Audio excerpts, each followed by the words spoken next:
जय हिंद दोस्तों, कैसे हैं आप सभी प्यारे भक्तों को राधे राधे। दोस्तों, आज के खास और इन्फॉर्मेटिव वीडियो में मैं आपको कृष्ण कन्हैया की प्यारी सी नगरी मथुरा और वृंदावन की सैर करने के साथ साथ मथुरा और वृंदावन की यात्रा की संपूर्ण जानकारी भी बताऊंगा।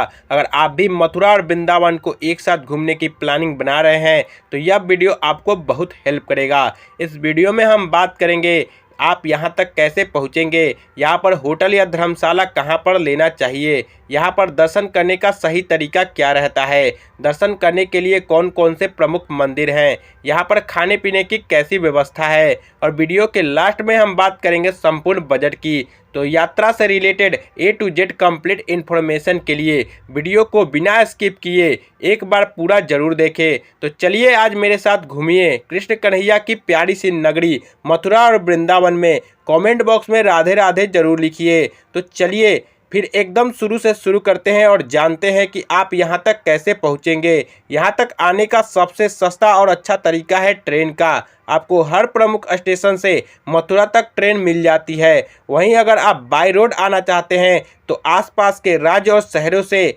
यहां तक के लिए बस फैसिलिटीज़ भी आपको मिल जाएगी। आप या अपनी खुद की कार से आना चाहते हैं तो मथुरा और वृंदावन दोनों ही प्लेस पर आपको कार पार्किंग फैसिलिटीज़ भी मिल जाएगी। बात करें फ़्लाइट की, यहाँ का नियरेस्ट एयरपोर्ट आगरा में है, जो यहाँ से लगभग 50 किलोमीटर की दूरी पर स्थित है। आगरा तक आने के बाद में आप बस या टैक्सी के माध्यम से वृंदावन या मथुरा पहुँच सकते हैं। तो चलिए यात्रा की शुरुआत करते हैं और जानते हैं कि आपको मथुरा या वृंदावन में पहले कहाँ जाना चाहिए। दोस्तों, सबसे पहले हम लोग चलेंगे वृंदावन। वृंदावन में दर्शन करने के बाद में फिर हम लोग मथुरा को कवर करेंगे। मथुरा रेलवे स्टेशन के बाहर से ही आपको ऑटो और ई रिक्शा मिल जाएंगे। ऑटो और ई रिक्शा वाले आपसे इस 9 किलोमीटर की दूरी के लिए 20 से 30 रुपया का चार्ज करते हैं। दोस्तों, आपकी ट्रेन रात में मथुरा पहुंचती है तो आप रात में स्टेशन पर ही आराम करिए और सुबह 5 बजे से 6 बजे के बीच में वृंदावन के लिए आइए, क्योंकि अगर आप रात में वृंदावन आते हैं तो आपको यहाँ पर सब कुछ बंद मिलेगा। ना आपको रुकने के लिए होटल या धर्मशाला मिलेंगे और ना ही आपको कोई भी दुकान खुला मिलेगा। तो रात में आप स्टेशन पर ही आराम करिए। तो चलिए अब हम लोग पहुँच चुके हैं श्री पावन धाम वृंदावन में, और अब हम लोग बात करते हैं आपको रुकने के लिए धर्मशाला कहाँ पर लेना चाहिए। दोस्तों, आप सभी बांके बिहारी मंदिर साइड या चाहे तो प्रेम मंदिर साइड होटल या धर्मशाला ले सकते हैं। दोनों ही साइड आपको बहुत से होटल और धर्मशाला मिल जाएंगे, लेकिन मैं आपको एडवाइस करूंगा कि आप बांके बिहारी मंदिर के 500 मीटर की रेंज में होटल या धर्मशाला ले लीजिए। यहाँ पर धर्मशाला की रेट 400 से 500 रुपया हो जाते हैं और वहीं होटल 800 से स्टार्ट हो जाती है। 1200 से 1500 की रेंज में आपको बहुत ही अच्छा सा होटल मिल जाएगा। दोस्तों, आप संडे या सैटरडे किसी फेस्टिवल, होली, दिवाली, जन्माष्टमी या फिर किसी भी हॉलीडेज पर आप यहाँ पर आते हैं तो आप कोशिश करिए कि पहले से ही ऑनलाइन रूम बुक कर ले, क्योंकि यहाँ पर बहुत ही ज़्यादा भीड़ होती है। इसीलिए हो सकता है कि आपको उस टाइम में यहाँ पर रूम ना मिले।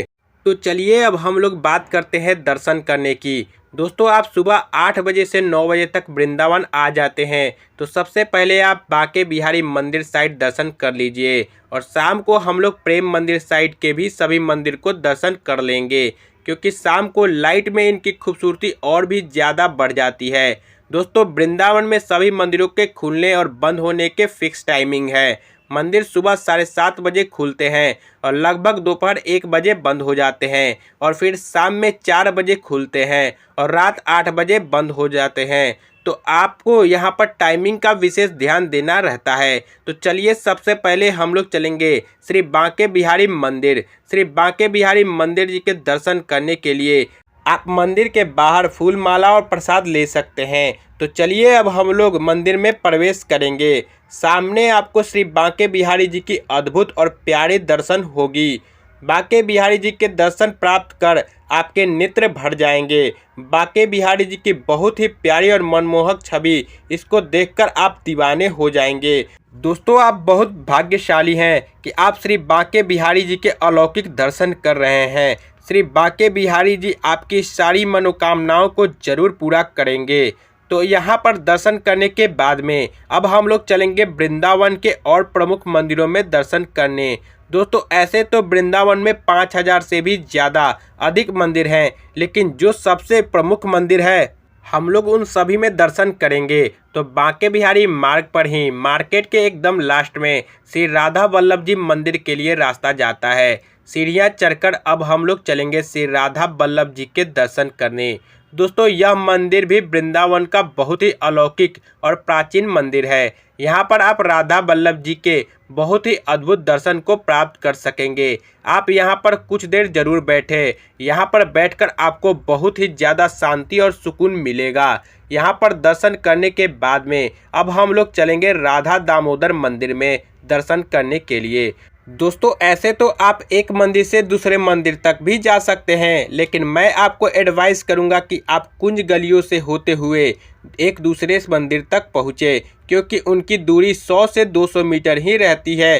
तो कुंज गलियों से होते हुए अब हम लोग पहुँच चुके हैं राधा दामोदर मंदिर के पास में। मंदिर में प्रवेश कर राधा रानी और दामोदर जी के बहुत ही प्यारे दर्शन प्राप्त करेंगे। यहाँ पर आप भक्ति भाव में जरूर घूमिए। इसके बाद में अब हम लोग चलेंगे अपने अगले स्थान पर, जो है सेवा कुंज, जैसे निकुंज बंदी कहते हैं। निकुंज निधि बनाकर छोटा सा स्वरूप है। यहाँ पर राधा रानी का बहुत ही प्यारा सा मंदिर बना हुआ है। तो यहाँ पर दर्शन करने के बाद में अब हम लोग चलेंगे निधिवन। दोस्तों निधिवन भी अपनी विशेष मान्यताओं के लिए बहुत ही ज़्यादा प्रसिद्ध है। ऐसी मान्यता है कि आज भी भगवान श्री कृष्ण रात में यहाँ पर मुरली बजाने आते हैं और साथ ही साथ 16,000 गोपियों के साथ में रास भी रचाते हैं। यहाँ पर कुछ प्रमुख मंदिर भी हैं, आप यहाँ पर दर्शन कर आशीर्वाद प्राप्त कर सकते हैं। दोस्तों निधिवन बहुत ही अलौकिक स्थान है, आप यहाँ पर दर्शन करने जरूर आइए। निधिवन के पास ही शाह जी मंदिर भी बना हुआ है। यह मंदिर भी बहुत ही विशाल और प्यारी शैली में बना हुआ है। आप यहाँ पर राधा रानी कृष्ण जी के प्यारे से दर्शन प्राप्त कर सकते हैं। तो शाह जी मंदिर में दर्शन करने के बाद में अब हम लोग चलेंगे श्री गोपीनाथ मंदिर में और श्री राधा रमन मंदिर में दर्शन करने के लिए। यहाँ से मात्र 200 मीटर पर ही दूरी पर स्थित है। दोस्तों यह मंदिर भी वृंदावन के बहुत ही प्रसिद्ध मंदिरों में से एक है। यहाँ पर आप बहुत ही अच्छी तरीके से दर्शन प्राप्त कर सकते हैं। फिर यहाँ पर दर्शन करने के बाद में अब हम लोग चलेंगे काली दे घाट, जो यहाँ से लगभग 100 मीटर की दूरी पर स्थित है। दोस्तों यह वही स्थान है जहाँ पर भगवान श्री कृष्ण ने कालिया नाग का वध किया था। सामने ही माँ यमुना की पावन धारा है, आप यहाँ पर स्नान कर सकते हैं। साथ ही साथ नौका विहार भी कर सकते हैं। यहाँ पर प्यारी प्यारी नाव में बैठकर बहुत से लोग नौका विहार करते हैं। यहाँ पर कुछ समय बिताने के बाद में अब हम लोग चलेंगे मदन मोहन मंदिर में दर्शन करने के लिए, जो यहाँ से लगभग 1 किलोमीटर की दूरी पर स्थित है। इस दूरी को पूरा करके अब हम लोग पहुंच चुके हैं मदन मोहन मंदिर के पास में। इस मंदिर को टीले वाला मंदिर भी कहते हैं, क्योंकि यह मंदिर ऊपर टीले पर स्थापित है। दोस्तों बहुत ही प्राचीन और अलौकिक शैली में यह प्यारा सा मंदिर बना हुआ है। आप यहाँ पर मदन मोहन जी के प्यारे से दर्शन कर आशीर्वाद प्राप्त कर सकते हैं। दोस्तों बहुत ही अलौकिक स्थान है, आप अपने लिस्ट में इस मंदिर को जरूर शामिल करें। दोस्तों अगर आप सभी मंदिरों में थोड़ा थोड़ा टाइम देंगे तो आप बहुत ही आराम से दोपहर 1 बजे तक सभी मंदिरों को दर्शन कर लेंगे। दर्शन करने के बाद में अब हम लोग अपने होटल में जाकर आराम करेंगे, कुछ खाएंगे और पिएंगे। शाम 3:30 बजे से 4 बजे के बीच में अब हम लोग चलेंगे प्रेम मंदिर साइड के सभी मंदिरों में दर्शन करने के लिए। बांके बिहारी चौराहे से आपको ऑटो मिल जाएंगे। 30 से 40 रुपया का किराया देकर हम लोग पहुंच जाएंगे वैष्णो देवी धाम माता रानी के दर्शन करने। दोस्तों बहुत ही प्यारा और विशाल मंदिर बना हुआ है। यहाँ पर माता रानी की विशाल प्रतिमा भी स्थापित है। यहाँ पर बहुत ही अच्छे तरीके से गुफाओं का स्वरूप भी दिया गया है। मंदिर को बहुत ही खूबसूरती से बनाया गया है। दोस्तों विशाल प्रतिमा के नीचे बहुत ही बड़ा सा हॉल बना हुआ है, जहाँ पर माता रानी का बहुत ही अद्भुत और प्यारा सा मंदिर भी स्थापित है। तो आप यहाँ पर दर्शन करने के बाद में अब हम लोग चलेंगे प्रिया कांजू मंदिर में दर्शन करने के लिए। दोस्तों यह भी बहुत ही प्यारा सा मंदिर है। आप यहाँ पर भी दर्शन कर सकते हैं। यहाँ पर दर्शन करने के बाद में अब हम लोग चलेंगे बहुत ही प्रसिद्ध मंदिर प्रेम मंदिर में दर्शन करने। दोस्तों, प्रेम मंदिर बहुत ही खूबसूरत मंदिर है। प्रेम मंदिर में बहुत ही झांकियाँ भी बनी हुई है। आप यहाँ पर कृष्ण कन्हैया को कालिया नाग के ऊपर नृत्य करते देख सकते हैं। यहाँ पर शाम को फाउंटेन शो भी होता है, जिसको देखने के लिए बड़ी संख्या में लोग आते हैं। इसके अलावा कान्हा जी एक अंगुली पर गोवर्धन पर्वत को उठाए हैं। इसका दृश्य देखकर आप मनमोहित हो जाएंगे। दोस्तों, बहुत ही प्यारा मंदिर है। शाम को आप यहां पर दर्शन करने जरूर आएं। शाम को यहां पर दर्शन कर आपको बहुत ही ज़्यादा अच्छा लगेगा। प्रेम मंदिर में घूमने और दर्शन करने के बाद में अब हम लोग चलेंगे इस्कॉन टेम्पल। यहाँ से कुछ ही दूरी पर स्थित है। यह भी मंदिर बहुत ही भव्य शैली में बना हुआ है। आप यहाँ पर कृष्ण भगवान और राधा रानी जी के बहुत ही प्यारे से स्वरूप के दर्शन प्राप्त कर पाएंगे। साथ ही साथ आप यहाँ पर हरे कृष्णा हरे राम की धुन पर जरूर झूम जाएंगे। आपको बहुत ही ज़्यादा अच्छा लगेगा। आप यहाँ पर कुछ देर जरूर बैठे, आपके यहाँ पर बहुत ही ज़्यादा शांति मिलेगा। दोस्तों, इन सभी प्रमुख मंदिरों में दर्शन करने के बाद में अब हम लोग रात में अपने रूम में जाकर आराम करेंगे और रात 1 बजे निकल जाएंगे वृंदावन के प्रमुख संत श्री प्रेमानंद जी महाराज के दर्शन के लिए। प्रेमानंद जी महाराज के दर्शन के लिए आपको रात में 2:30 बजे उनके आश्रम से राधा केली कुंज के पास पहुंचना पड़ेगा। वह रोजाना अपने निवास स्थान से आश्रम पैदल तक चलकर जाते हैं। प्रेमानंद महाराज का आश्रम इस्कॉन मंदिर के पास परिक्रमा रोड पर भक्ति वेदांता हॉस्पिटल के ठीक सामने है। हर रोज हजारों की संख्या में श्रद्धालु महाराज उनके दर्शन के लिए आते हैं। श्री प्रेमानंद जी महाराज के दर्शन कर आप भाव विभोर हो जाएंगे। दोस्तों, अगली सुबह लगभग 9 से 10 बजे अब हम लोग चलेंगे मथुरा के सभी स्थानों को।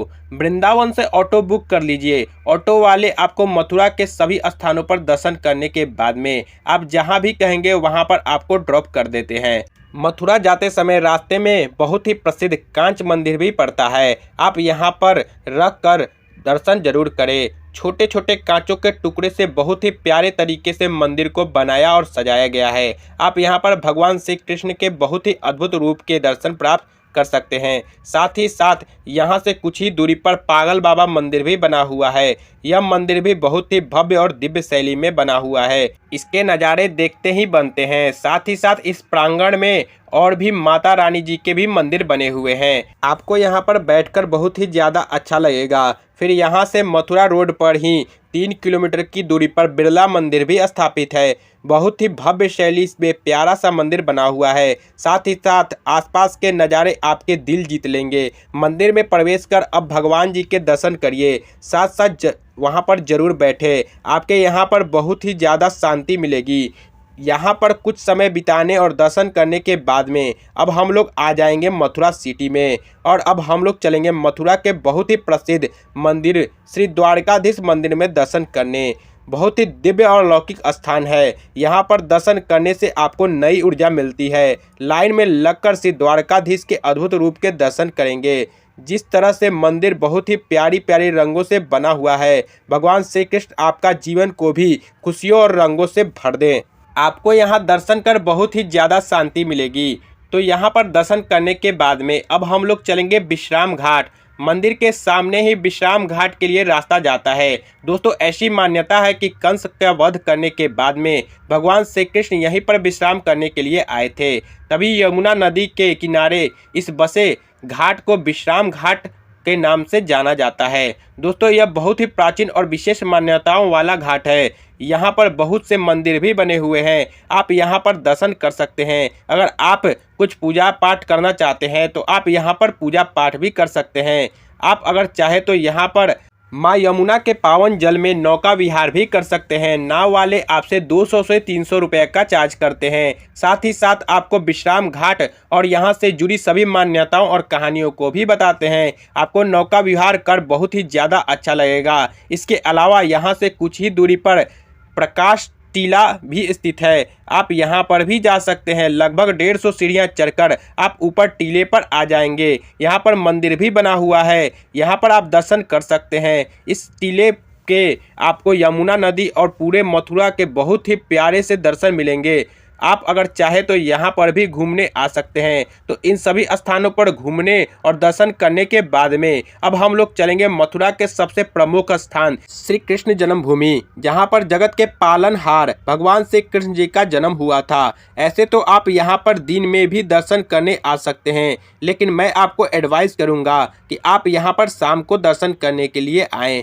दोस्तों, ऐसे तो यह मंदिर बहुत ही खूबसूरत बना हुआ है, लेकिन लाइट में इसकी खूबसूरती में चार चांद लग जाती है। दोस्तों, मंदिर परिसर के अंदर मोबाइल फ़ोन, बैग, जूता, चप्पल और कोई भी इलेक्ट्रॉनिक सामान ले जाना मना है। यहाँ पर लॉकर्स बने हुए हैं। यहाँ पर आप अपना सारा सामान जमा करने के बाद में मुख्य द्वार से प्रवेश कर आप अंदर आ जाएंगे। बहुत ही विशाल प्रांगण बना हुआ है। आपको ऐसा लगेगा कि आप सच में कहाँ आ गए हैं। आप यहाँ पर दर्शन करते हुए आगे बढ़ते रहें और अब हम लोग आ जाएंगे जहाँ पर कृष्ण भगवान का जन्म हुआ था। कारागार के स्वरूप में आज भी यह प्यारा सा मंदिर बना हुआ है। यहाँ घुसने के बाद में प्रवेश करेंगे और राधा रानी जी के बहुत ही विशाल छवि स्थापित है। आप यहाँ पर भगवान श्री कृष्ण जी और राधा जी के दर्शन करें। साथ ही साथ कुछ समय आप यहाँ पर जरूर बैठिए। आपके यहाँ पर दर्शन कर बहुत ही ज़्यादा अच्छा लगेगा। तो इस प्यारे से मंदिर में दर्शन करने के बाद में अब हम लोग बाहर आकर लॉकर से अपना सारा सामान ले लेंगे। तो इन सभी स्थानों को कवर करने के बाद में आप अगर चाहे तो रात वाली ट्रेन से अपने घर के लिए वापसी कर सकते हैं। वहीं आप अगर यहाँ पर रुकना चाहते हैं तो मंदिर के सामने ही आपको बहुत से धर्मशाला और होटल मिल जाएंगे जहाँ पर आप रह सकते हैं। तो चलिए दोस्तों, अब हम लोग बात करते हैं यहाँ पर आने का सबसे अच्छा समय कौन सा रहता है और आपके कितने दिनों का टूर प्लान करना चाहिए। दोस्तों, ऐसे तो पूरा साल मथुरा और वृंदावन में बहुत ही ज़्यादा भीड़ होती है, स्पेशली संडे और सैटरडे हॉलीडे फेस्टिवल जैसे होली, दिवाली, जन्माष्टमी, रक्षाबंधन। इस टाइम पर तो यहाँ पर हर साल रिकॉर्ड तोड़ भीड़ होती है। वहीं अगर आप भीड़ कम में आना चाहते हैं तो आप इस टाइम को अवॉइड कर सकते हैं। तो चलिए अब हम लोग बात करते हैं सबसे ज़रूरी क्वेश्चन बजट की। दोस्तों, मैं मान कर चलता हूं कि आप कम से कम 2 या 3 लोग तो यहां पर दर्शन करने आएंगे, क्योंकि 2 या 3 लोग में आपका बजट बहुत ही अच्छे तरीके से डिवाइड हो जाता है। अगर आप 2 डेज़ और 1 नाइट का प्लान करते हैं तो आप मान कर चलिए कि 2000 से 2500 प्लस ट्रेन टिकट पर पर्सन के बजट में बहुत ही अच्छे तरीके से इन दोनों प्लेस को कवर कर लेंगे। वहीं दोस्तों, अगर आपके पास में बजट की कोई भी प्रॉब्लम नहीं है तो आप यहां पर बहुत ही वीआईपी होटल ले सकते हैं। साथ ही साथ आप टैक्सी के माध्यम से पूरे यात्रा को कवर कर सकते हैं। दोस्तों, यहाँ पर मैंने आपको मथुरा और वृंदावन की हर एक छोटी बड़ी जानकारी को बहुत ही अच्छे और सही तरीके से बताने की पूरी कोशिश की है। अगर आपके फिर भी कोई क्वेश्चन रह जाते हैं तो आप हमें कमेंट के माध्यम से पूछ सकते हैं। बहुत ही जल्दी आपके कमेंट का रिप्लाई दिया जाएगा। दोस्तों, इस वीडियो को आप कहां से देख रहे हैं और आपको यह वीडियो कैसा लगा, कमेंट बॉक्स में ज़रूर बताइएगा। धन्यवाद।